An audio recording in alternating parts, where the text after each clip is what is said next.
kerjanya rentenir. Jadi menguras habis. Dia semakin orang miskin, semakin mahal dan semakin dia tekan. Insya Allah saya akan mengeluarkan kanun tentang tidak boleh ada rentenir di Kota Banda Aceh. Kalau ada, kita cambuk dia. Assalamualaikum warahmatullahi wabarakatuh. Selamat malam viewers dimanapun kalian berada. Saat ini saya sangat bangga sekali bisa duduk dengan sosok seorang yang sangat luar biasa. Beliau merupakan Wali Kota Banda Aceh, Bapak Aminullah Usman, dan beliau juga menjadi seorang Ketua Masyarakat Ekonomi Syariah Provinsi Aceh. Dan hari ini kita Waspada Online berkesempatan ngobrol-ngobrol langsung dengan beliau. Dan tentunya sebelum kita ngobrol-ngobrol langsung, saya mau menyampaikan kepada viewers dimanapun kalian berada, beliau baru saja juga masuk nominasi di mana Kota Banda Aceh meraih 2 penghargaan Kementerian Pan-RB Republik Indonesia kategori kinerja pelayanan publik tahun 2020 untuk Dinas Penanaman Modal dan Pelayanan Terpadu Satu Pintu dan Dinas Kependudukan dan Pencatatan Sipil Pemerintah Kota Banda Aceh. Selain itu, beliau juga masuk nominator Indonesia Visionary Leader 2021. Dan tentunya penghargaan ini adalah hasil kerja keras beliau dalam membangun dan terus bersinergi untuk memajukan Kota Banda Aceh. Baik, selamat malam Pak Wali. Selamat malam, Assalamualaikum warahmatullahi wabarakatuh. Waalaikumsalam warahmatullahi wabarakatuh. Pak Wali, gimana kabarnya hari ini? Alhamdulillah baik, sehat, ya, Pak? Sehat. Baru pulang dari Jakarta, itu mengikuti beberapa event ya di Jakarta dalam hal juga termasuk terakhir kemarin kita visionary leader ya di News Sindu di Jakarta, dan karena harus diuji ya, harus diuji oleh para pakar termasuk Dirjen Otonomi Daerah. Luar biasa. Nah Pak Wali, ini bicara soal nominator, juga bicara soal masyarakat ekonomi syariah. Bapak Wali sebagai ketua di sini, apa sih sebenarnya visi dan misi dari masyarakat ekonomi syariah sendiri, Pak? Iya, sebenarnya begini. Pertama Banda Aceh dulu ya. Visi kita Banda Aceh adalah mewujudkan Banda Aceh gemilang dalam bingkai syariah. Visinya, misinya yang kita akan bangun adalah dalam bidang agama, dalam bidang ekonomi, dan dalam bidang pendidikan. Jadi kaitannya dengan ekonomi syariah ini sangat erat, karena dalam bidang agama dan dalam bidang ekonomi. Visi daripada masyarakat ekonomi syariah itu sendiri adalah bagaimana membumikan ekonomi syariah di Kota Banda Aceh dan bahkan di Indonesia, yaitu mencariahkan ekonomi dan membumikan ekonomi syariah dan mencariahkan ekonomi ya di Indonesia ya khususnya.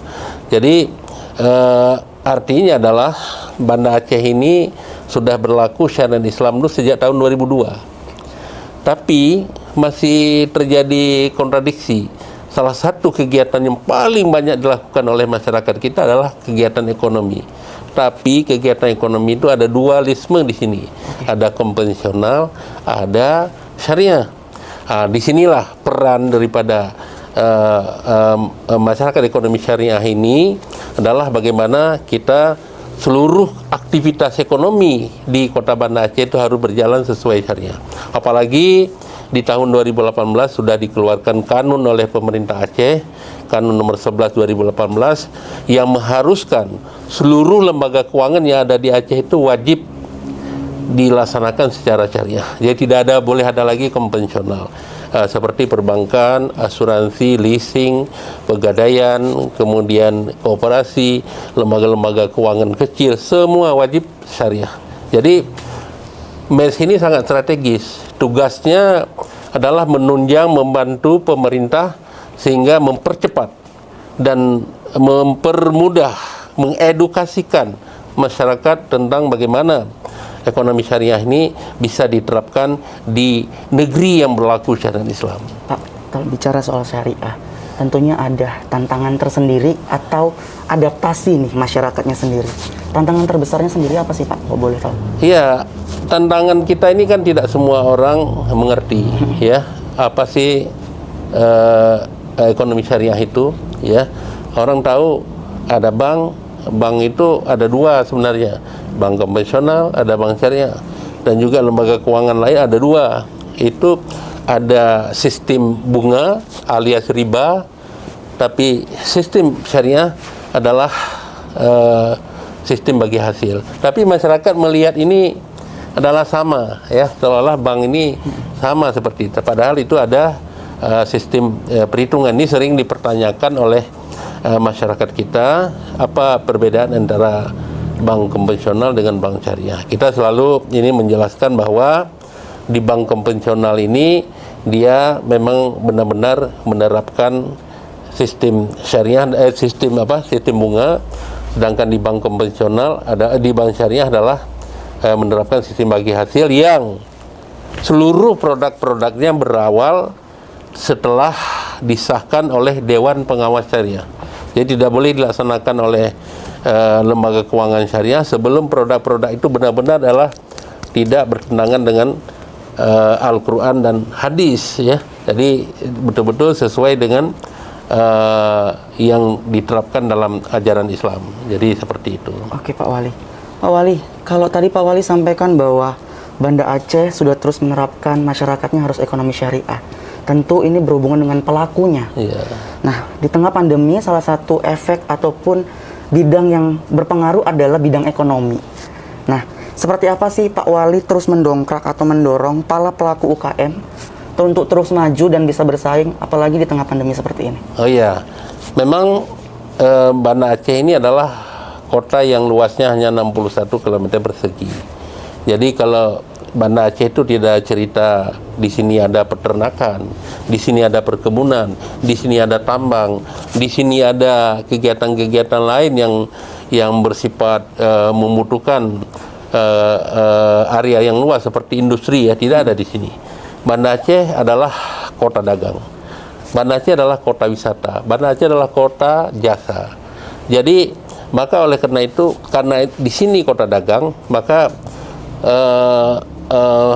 bagaimanapun upaya kita itu menghidupkan pedagang-pedagang ini, terutama sekali pedagang-pedagang UMKM ini, agar mereka bisa bangkit di tengah pandemi. Yang pertama sekali adalah kita memberikan kemudahan permodalan.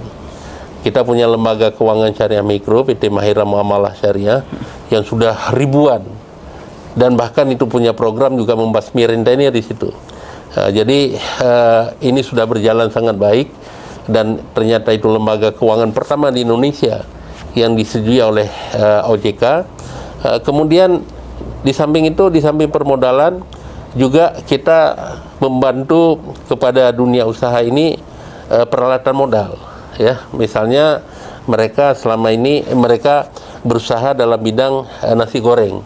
Apa yang dia butuhkan? Tentu belanga, kompor, mungkin gas, ya. Nah, ini kita bantu. Jadi sehingga mereka itu bisa hidup, bisa tanpa modal, sehingga dia bisa bekerja, bisa mencari. Kemudian di samping itu kita juga mendidik skill mereka, ya. Bisa mereka misalnya di perbengkelan, di reparasi HP misalnya. Kemudian juga kita didik bagaimana cara membuat kopi Aceh, ya. Kopi yang dibuat begini kita didik mereka. Jadi sehingga mereka punya keterampilan, sehingga mereka itu bisa berusaha sendiri untuk mencari rezeki. Kemudian di samping itu juga kita terus memperkuat dari sektor wisata. Jadi kita mengundang para wisatawan dari mancanegara, walaupun sekarang ini belum mancanegara, tapi daerah-daerah lain sudah sangat menjanjikan kunjungan wisatawan walaupun harus menerapkan protokol kesehatan. Ini kemudian di samping itu juga kita di Kota Banda Aceh ini terus mensinergikan dengan pihak-pihak katakanlah investor yang ada di sini, ya. Jadi kalau ada investor yang ada di sini seperti perhotelan, itu mengharuskan mereka itu menggunakan hasil-hasil ekonomi kreatif masyarakat. Jadi kemudian di samping itu juga kita sedang membangun kerjasama antar daerah, ya, untuk memperluas jaringan daripada UMKM. Dan kita juga di sini punya Asia Mart yang menampung daripada hasil produksi masyarakat ini yang berkualitas, yang sudah tarafnya internasional bahkan. Jadi mereka ini mengembangkan untuk mencari pemasaran-pemasaran ke luar daerah, jadi tidak hanya di Kota Banda Aceh. Dan di samping itu juga kita memberikan kemudahan-kemudahan tentang tempat-tempat mereka menjalankan usaha. Jadi sehingga mereka itu tidak sulit mencari tempat. Ada tempat berdiri sebentar atau asal tertib, mereka jualan, mereka dapat hasil sedikit. Seperti itu. Berarti artinya dukungan pemerintah Kota Banda Aceh terhadap para pelaku UMKM memang benar-benar kita rangkul ya Pak? Iya, ini kemarin saya mempresentasikan ini di Pakar, ya.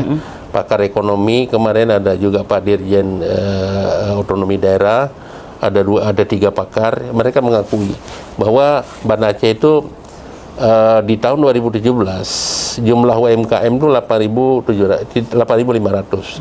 Di tahun 2019 sudah mencapai 15.100 atau naik 98%. Ini menandakan bahwa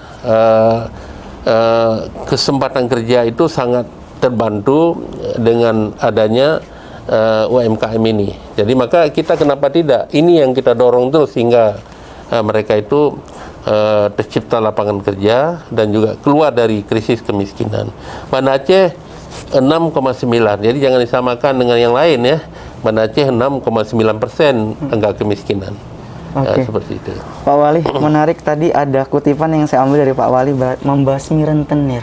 Oh iya. Itu seperti apa sih Pak? Apakah ada artinya kan tantangan semakin kuat nih kalau kita menghadapi rentenir, kita tahu sendiri ya, Iya. Pak.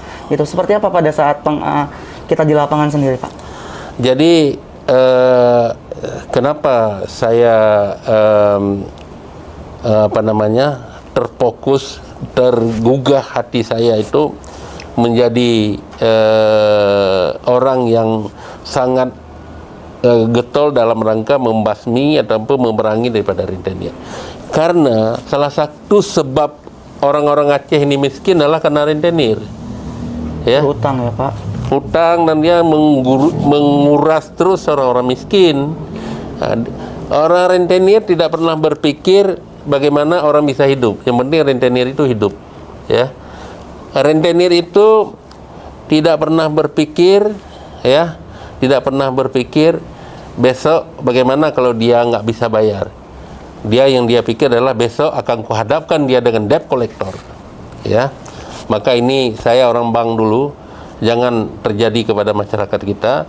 Maka saya dirikan lembaga keuangan syariah mikro PT Mahira Muamalah Syariah, dan ini adalah kalau para yang selama ini yang sudah berhubungan dengan rentenir, kalau kita bilang jangan lagi dengan rentenir, kemana kami? Inilah lembaga keuangan yang kami sediakan, dan itu betul-betul diakui. Tahun 2018 sebelum usaha PT Mahira ini kita jalankan, lembaga keuangan kita ini, itu 80% para pelaku pedagang kecil di sini itu berurusan dengan rentenir. Setelah setahun di 2019 itu sudah turun menjadi 14%. Sudah nggak berurusan, sudah berurusan dengan lembaga keuangan kita ini. Di tahun 2020 tinggal 2% lagi. 2%. Jadi ini kemarin itu ada salah satu Pak profesor di sana itu dari pakar ekonomi, mereka mengatakan ini Pak Amin ini seperti Muhammad Yunus ya, yang dia di Bangladesh ya. Kalau ini dikembangkan untuk seluruh daerah, ini bisa mendapatkan Piala Nobel ya, katanya. Jadi itu memang luar biasa. Saya punya buku, nanti bisa diambil bukunya sebentar ya, diambil, bisa saya serahkan nanti. Ambilkan bukunya supaya nanti saya serahkan. Saya sudah menulis sebuah buku ala Aminullah Perangi Rentenir ya. Tujuannya adalah kita mengedukasikan masyarakat supaya jangan terjerat rentenir, karena rentenir ini pandai dia. Kalau kita gebrak di kota ini supaya tidak dia turun ke daerah lain. Oke, gitu. Ya, dan turun ke desa-desa dan mencari terus orang-orang miskin, orang-orang yang tidak pernah bangkit orang yang berurusan dengan rentenir. Justru Tidak disusahkan masyarakat lagi. Dan yang paling bermasalah lagi adalah itu jelas-jelas riba. Benar sekali. Ya, yang saya selaku ketua MES itu wajib bagi saya hukumnya itu memerangi rentenir. Nah, karena itu yang kita gerakkan kita gerakkan untuk menghidupkan ekonomi syariah ini adalah juga salah satu solusinya agar orang tidak lagi berurusan dengan rentenir adalah semua kegiatan keuangan itu harus syariah. Harus syariah. Iya kan? Iya. Jadi ini buku yang saya karang sendiri ya. Dalam buku ini nanti bisa dilihat-lihat ya. Saya sudah mensosialisasikan ini ke seluruh Aceh ya, dan bahkan kemarin di Indonesia saya ceramahkan juga di Sindo News ya. Kemudian di tempat-tempat mereka itu kenapa harus basmi rentenir itulah seperti saya katakan tadi, karena pahit sekali yang dirasakan oleh masyarakat kecil kita itu, karena rentenir ini paling jahat itu kalau orang misalnya dengan kapitalisnya lebih bahaya rentenir ya. Kalau kapitalis saja, kalau dia katakanlah makan darah orang, bukan darah lendirnya ini makan, bukan darah. Inilah kerjanya rentenir. Jadi menguras habis. Dia semakin orang miskin semakin mahal dan semakin dia tekan. Karena begitu dia tidak bayar, dia akan berurusan dengan debt collector. Wow, luar biasa sekali. Jadi target Pak Wali memang bukan justru ingin membasmi para rentenir itu supaya masyarakat tidak termiskinkan lagi ya Pak. Itu dia. Sudah miskin, dimiskin lagi sama rentenir. Mudah-mudahan para rentenir bisa membaca buku dari Pak Wali ini dan bisa sadar ya Pak.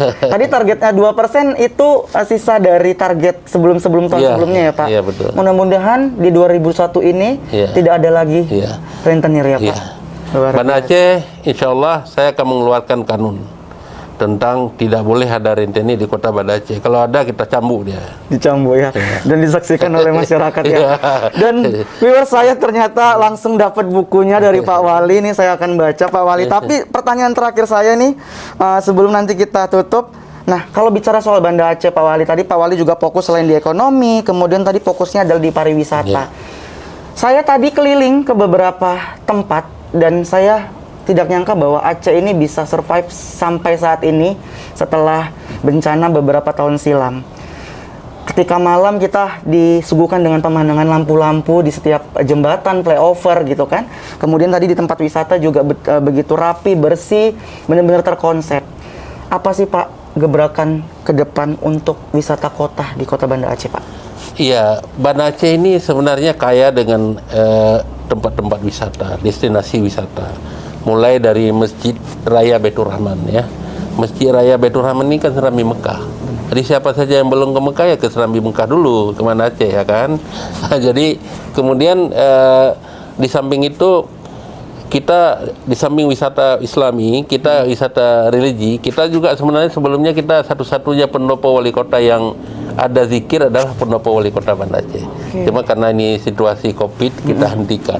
Kalau tidak ini ramai terus di sini di pendopo ini kalau kita adakan zikir ya. Kemudian di samping itu di sini juga banyak kegiatan-kegiatan keagamaan, juga ada Masjid KL ya. Mungkin bisa pergi juga lihat Masjid KL. Oh, boleh Pak. Tapi kecil ini bukan Kuala Lumpur ya. Oh iya. Itu indah sekali seperti suasana masjid Madinah. Masjid Madinah. Saya sudah searching Pak, tapi belum kesampaian ke sana. Oh iya. Mudah-mudahan besok sebelum ke Medan saya coba singgah di sana dulu ya. Kemudian juga ada Masjid Baitur Rahim itu yang selamat dalam masa tsunami. Kemudian juga wisata ziarah, ada makam Syekh Abdul Rauf Asing Kili, ada sejarah Sultan Iskandar Muda, orang yang paling hebat dulu, menghebatkan Aceh dulu ya di mata dunia. Kemudian di samping itu kita ada wisata lain, ada museum tsunami, ada kapal apung, ada rumah kapal di atas atap rumah, dan masih banyak yang lain ya, masih banyak yang lain. Kemudian di samping itu adalah wisata kuliner. Jadi kalau saya selalu mengatakan bahwa kuliner Banda Aceh ini adalah dengan julukan 3E. 3E. 3E. Apa itu, Pak? Enak, Enak. enak sekali, dan enak sekali. Enak sekali dan enak sekali. Iya, ya itu sudah mendunia dan itu sudah diakui. Dan setelah makan enak tidur. Enak tidur ya, Pak. Ya. Kemudian di samping itu kopi. Kopinya. Kita kalau kopi juga salah satu kopi terenak di dunia adalah kopi Banda Aceh. Ya, ada kopi Sanger, Iya. kopi sama-sama ngerti. Ya. Kopi sama-sama ngerti. Itu kopinya kami dulu waktu mahasiswa. Oke. Jadi kalau minta dulu sedikit ya, kopi pancung manis sedikit ya, habis itu minta tambah air. Oh gitu. Kopi Sanger saya baru tahu ternyata Sanger itu saling ngerti. Sama-sama ngerti. Sama-sama ngerti, berarti kopi stop yang pakai nama-nama kilasan itu berarti nyontohnya dari Aceh ya, Pak? Iya. ada kopi kup ya di balik kan. Oh iya benar. Ada kopi luwak, ada luwak. macam lah kopi banyak sekali. Dan kopi Banda Aceh ini kan secangkir kopi sejuta rasa, begitu enaknya. Dan secangkir kopi sejuta cerita. Waduh. Makanya kalau pergi ke warung-warung banyak sekali orang kena ceritanya enak. Bener. Iya bener Pak. Dan kopi ini benar-benar sudah mendunia. Belum sah datang ke Banda Aceh belum minum kopi Banda Aceh. Jangan pulang dulu. Ya, jangan pulang dulu apabila belum minum kopi Banda Aceh. Memang itu merupakan orang-orang yang paling rugi datang ke Banda Aceh. Waduh, luar biasa. Viewers, jadi kalau ke Aceh tuh harus wajib cobain semua wisata kulinernya maupun wisata religi, bahkan ada tempat-tempat yang wajib kalian kunjungin. Saya saja sudah 5 kali ke Banda Aceh dan hari ini tuh ke-5 kali Pak Wali, dan saya kalau bisa nggak pulang. Tahun berapa Cuma, aja? kenapa Pak? Tahun berapa? Saya ke Aceh dari tahun 2014 udah ke Aceh. Habis itu sering ke Aceh. Gitu, jadi memang nggak ada bosannya kalau memang ke Aceh nih. Bukan Pak. ada perwakilan ya Aceh. Bukan Pak, karena memang ada liburan dan ini kan ada kerjaan ya Pak. Perwakilannya Pak Dian. Pak Dian. Baik Pak Wali, saya mau minta closing statement nih dari Pak Wali, apa harapannya untuk Kota Banda Aceh ke depan Pak? Iya, saya kira yang pertama sekali saya mengundang para wisatawan baik dalam negeri maupun mancanegara untuk berwisata di Kota Banda Aceh. Tadi sudah saya sampaikan bahwa banyak sekali destinasi wisata Kota Banda Aceh, mulai dari Masjid Raya Baitur Rahman, kemudian juga Museum Tsunami, Kapal Apung, dan lain-lain. Kemudian wisata kuliner, wisata religi ya. Jadi silahkan. Kemudian juga saya mengundang investor. Silahkan berinvestasi di Banda Aceh. Saya akan mudahkan dari segala perizinan yang dibutuhkan. Saya berada di depan untuk mempermudah. Ya, kita juga sudah ada investor besar masuk di sini, Pak Khairul Tanjung, dan sudah membangun mallnya. Ya, insya Allah nanti tahun ini akan selesai ya. Itu akan menambah lagi destinasi wisata Kota Banda Aceh, tempat yang dikunjungi ya. Karena bagi kami ini kan kita juga kota pendidikan, kota kesehatan.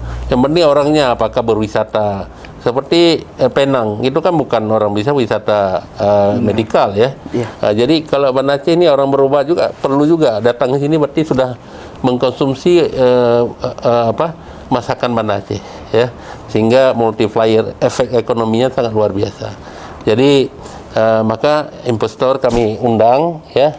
Siapa saja kita berikan kemudahan-kemudahan. Mungkin kalau perlu tanah pun kita punya tanah, tidak perlu beli tanah. Sudah ada tanah kita. Sudah ada tanah ya Pak? Sudah ada areal untuk bangun hotel ataupun bangun mall, silakan.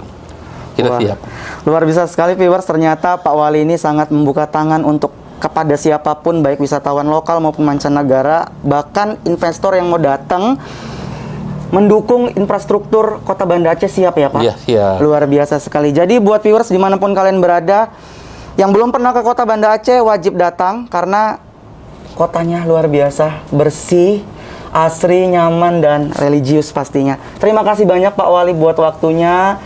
Semoga semakin sukses dan sehat terus. Terima kasih juga, saya terima kasih banyak kepada manajemen Waspada Online yang sudah bersilaturahmi kepada kami ke Banda Aceh. Dan jangan bosan-bosan untuk datang ke Banda Aceh, dan tolong promosi Kota Banda Aceh. Pasti. Karena Pak, kalau mempromosikan Banda Aceh, satu orang saja datang ke sini itu beda dengan mungkin daerah lain. Karena ini dulu Aceh kan konflik, tsunami lah yang paling berat ya. Jadi satu orang datang ke Banda Aceh karena waspada online mempromosikan, tidak hanya menguntungkan, tapi pahala juga mengalir. Alhamdulillah. Mudah-mudahan sinergi antara Waspada Online dengan pemerintahan Kota Banda Aceh semakin bisa memperkuat lagi ya Pak ke depan. Ada kinerjanya, ada program-program yang siap kita lakuin bersama ya Pak. Terima kasih banyak Pak Wali. Viewers dimanapun kalian berada, itu tadi kita ngobrol dengan Pak Wali Kota Banda Aceh, Aminullah Usman, dan tentunya buat seluruh viewers boleh nanti cek Instagram kita atau YouTube-nya kita, di situ banyak video-video terbaru yang akan kita posting seputar dengan wisata Banda Aceh, dan tentunya hari ini kita podcast bareng dengan Pak Wali. Ini kesempatan yang sangat luar biasa. Terima kasih banyak. Saya Eko Rory dan seluruh tim yang bertugas mengucapkan terima kasih. Saya tutup. Assalamualaikum warahmatullahi wabarakatuh. Waalaikumsalam warahmatullahi wabarakatuh. Terima kasih banyak Pak Wali.